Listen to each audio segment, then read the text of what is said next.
Hi, welcome to my video, How I Became a Financial Controller. I wanted to share my journey with you to provide some guidance and advice to those of you who aspire to work in a similar role. So it was 2014 and I started my accountancy journey as an apprentice at a local firm of accountants in Exeter. I did this straight after I'd finished my A-levels, opting not to go to university. It was a really tough decision. I had a place at Warwick to study economics, but for me it was definitely one of the best decisions that I've ever made.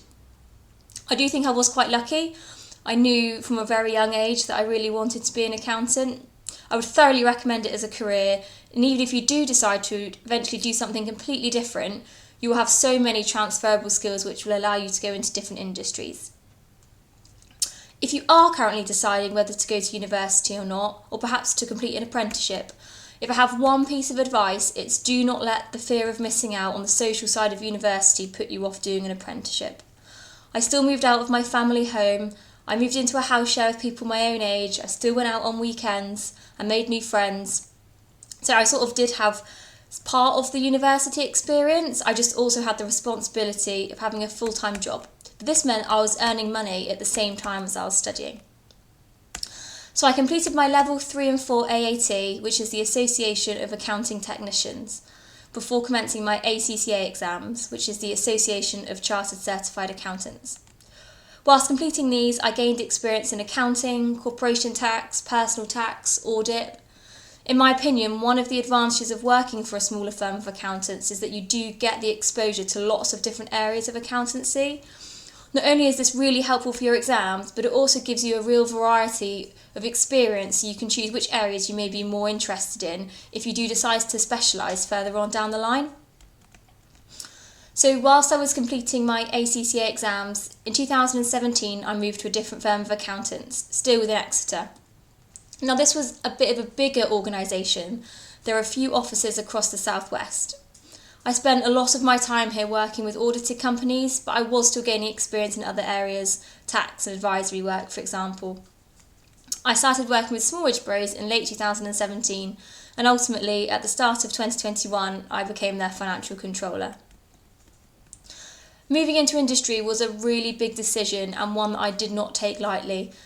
I had built up really good relationships with a number of clients and was really disappointed that I'd had to stop working with them. But the Smallridge audit was one of my favourites. I knew the directors, I knew the finance team, I knew their processes.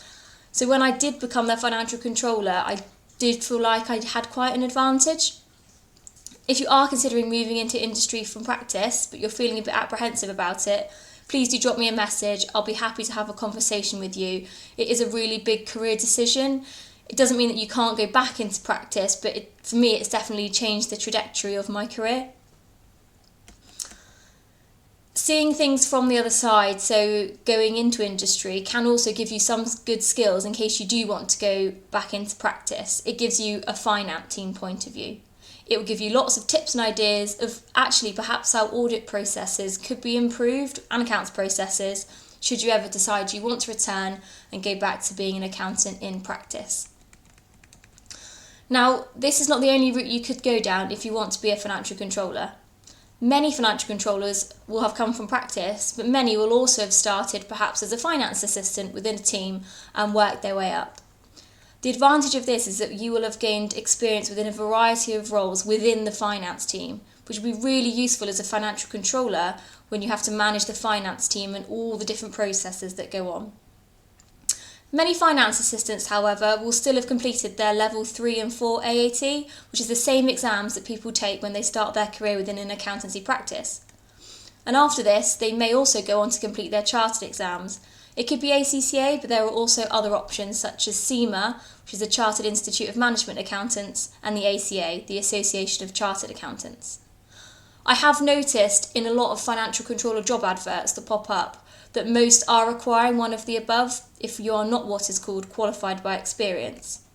So if you are interested in becoming a financial controller, I'd recommend completing one of your chartered sets of exams. In my experience, if you work in a relevant role, and especially if you work in an accountancy practice, your employer will often cover the costs associated with the qualification and provide you with a lot of really good study support. Something which I do feel quite passionately about is the comparison between the 3 sets of exams.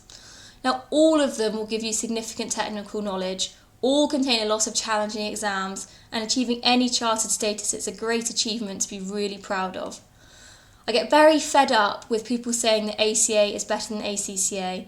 They all have their advantages, and ultimately it doesn't matter which you take. What is more important is how you apply what you learn, how passionate you are, and how competent you are in your role. That is what will get you far in your career. Taking the ACCA instead of ACA has not in any way affected my career prospects. Now, there are lots of skills and knowledge which you need to be a successful financial controller, and lots of them you can develop whether you are working in practice or in a financial controller role. If I had to pick the top 5, these would be analytical skills, so that's analysing data to make business decisions, and this will form a big part of your role as a financial controller. Reviewing and evaluating processes and controls. You will consistently be looking for ways to improve efficiencies, so good review and evaluation skills are vital.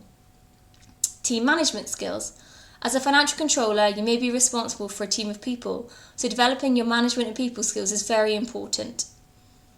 Technical skills. A financial controller is normally responsible for overseeing VAT, tax, audit, payroll, accounting entries. The list goes on, so you need very strong technical knowledge in a range of different areas. And whilst it's not directly a skill or knowledge area, I believe what has helped me progress to where I am today is my passion for accountancy and my desire to continuously learn and improve.